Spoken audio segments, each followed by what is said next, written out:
Inorganic के अंदर score उठाना बहुत ज्यादा आसान होता है। और पीवाईक्यू की इस सीरीज के अंदर पी ब्लॉक के ऐसे छुटके छुटके से क्वेश्चन जो बहुत ज्यादा रिपीट होते हैं या आपको जो करके ही जाने हैं इतने बड़े चैप्टर में से, उनको हम डिस्कस करने वाले हैं। चैनल को सब्सक्राइब करके रखिए। और छुटके छुटके से वीडियो है ना, ये बहुत काम के आपके लिए जेईई मेंस के लिए, क्योंकि यहाँ मोस्ट रिपीटेड पैटर्न के क्वेश्चन हम डिस्कस कर रहे हैं और मोस्ट रिपीटेड पैटर्न के क्वेश्चन आपको इस टाइम पे मिल रहे हैं ना, तो आपका स्कोर इजीली उठ सकता है। आप बहुत अच्छे से प्रैक्टिस को बढ़ा सकते हैं। चलिए, पी ब्लॉक के क्वेश्चंस वैसे जनरली केमिकल बॉन्डिंग में हम कवर कर चुके हैं। कुछ ऐसे स्पेसिफिक पी ब्लॉक के क्वेश्चंस हम यहाँ पर केवल ग्रुप 13 और 14 के ग्रुप की डिस्कस कर रहे हैं। यहाँ पर जो 11th का पोर्शन है उस वाले ग्रुप की प्रैक्टिस कर रहे हैं। यहाँ पर ऐसे क्वेश्चंस जो कि रिपीट हो रहे हैं रेदर देन केमिकल बॉन्डिंग। हालांकि मैं बॉन्डिंग में कवर कर चुकी हूँ कुछ स्पेसिफिक क्वेश्चंस जो केवल स्पेसिफिकली पी ब्लॉक की प्रॉपर्टी पे आ जाते हैं। चले देखिए, 2019 में फिर 2022 के अंदर रिपीटिशन का मतलब है अब नेक्स्ट हो सकता है आपका पेपर। चले, choose the correct stability order of group 13 element in their +1 oxidation state. Group 13 बाल गंगाधर इन तिलक, ये है आपके पास में बेटा। अब यहां पर अगर हमें ऑक्सीडेशन स्टेट की, लोअर ऑक्सीडेशन स्टेट की बात करिए यहाँ पर +1 की, एक कॉन्सेप्ट होता है पी ब्लॉक का कि डाउन दी सीरीज जाने पर क्या होता है हमारे पास, डाउन दी ग्रुप जाने पर इनर्ट पेयर इफेक्ट की वजह से लोअर ऑक्सीडेशन स्टेट जो होता है वो डाउन दी ग्रुप जाने पर मोर स्टेबल होता है। इसका मतलब थेलियम जो हो गया हमारे पास में, इसका सबसे ज्यादा स्टेबल होगा indium, gallium, then aluminium, boron नहीं ऑप्शन में। फर्स्ट हमारे पास में यहाँ पर ऑप्शन हो गया सीधा सीधा। तो ये हमारे पास में एक डायरेक्ट क्वेश्चन था। अगर आपको बस इतना सा पता था कि ये हमारे पास में इनर्ट पेयर इफेक्ट की वजह से होता है। सेकंड क्वेश्चन पे आते हैं।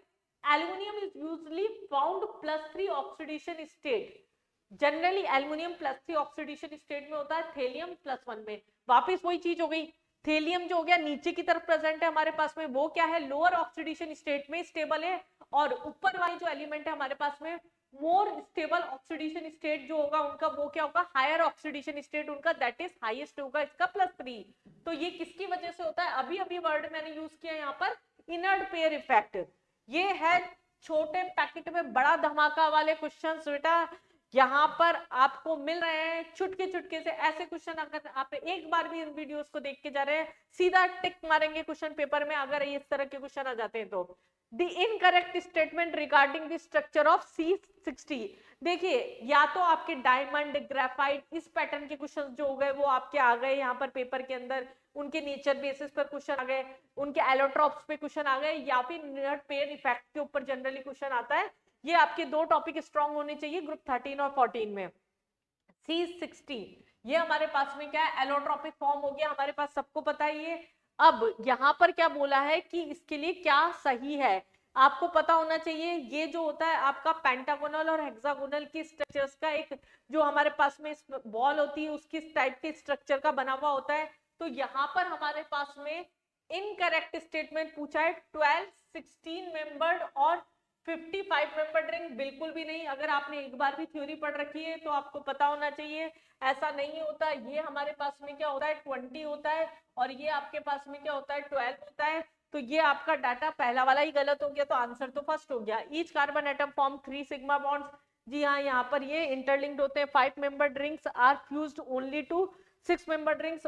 ऐसा होता है कि आप स्ट्रक्चर देखेंगे 6 मेंबर रिंग होती है, फिर 5 मेंबर रिंग होती है, ये भी सही है। और 6 member ring are fused with both 6, और ये दोनों के साथ फ्यूज होती है। सारे पॉइंट्स आपके सही है। बाकी तो आपको नंबर पता होने चाहिए थे कि पेंटागोनल और हेक्सागोनल की रिंग्स कितनी यहाँ पर प्रेजेंट है। चलिए नेक्स्ट क्वेश्चन पे आते हैं हम। यहाँ पर सारा थ्योरेटिकल पोर्शन है, जो हम कॉन्सेप्ट बेस्ड क्वेश्चन है पी ब्लॉक के, वो ऑलरेडी केमिकल बॉन्डिंग में रिपीटेड पैटर्न में कवर कर चुके हैं।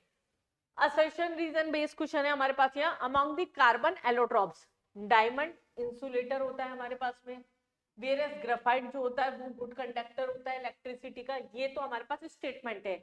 जी हाँ, अगर आपको डायमंड का और इसका ग्रेफाइट का स्ट्रक्चर पता हो तो sp3 और sp2 हाइब्रिडाइज्ड होता है। कार्बन के अंदर एक फ्री इलेक्ट्रॉन यहाँ पर ग्रेफाइट के अंदर प्रेजेंट होता है, जिसकी वजह से वो कंडक्टर की तरह बिहेव करता है, जबकि डायमंड के अंदर जो कार्बन की चारों वैलेंसी होती है वो ऑक्यूपाइड होती है।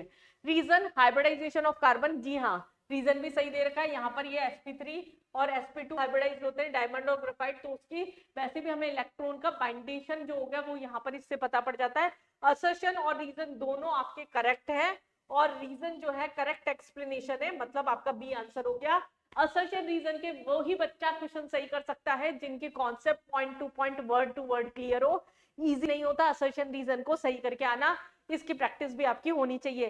कैटलाइजर्स की टीम के साथ में बेटा जुड़े रहिए, और इन छोटे छोटे पैकेट्स में बड़ा धमाका अपने लिए लेके जाइए पेपर के अंदर। चैनल को सब्सक्राइब करके रखिए जिससे कि आप अपने स्कोर को हाई कर सकें।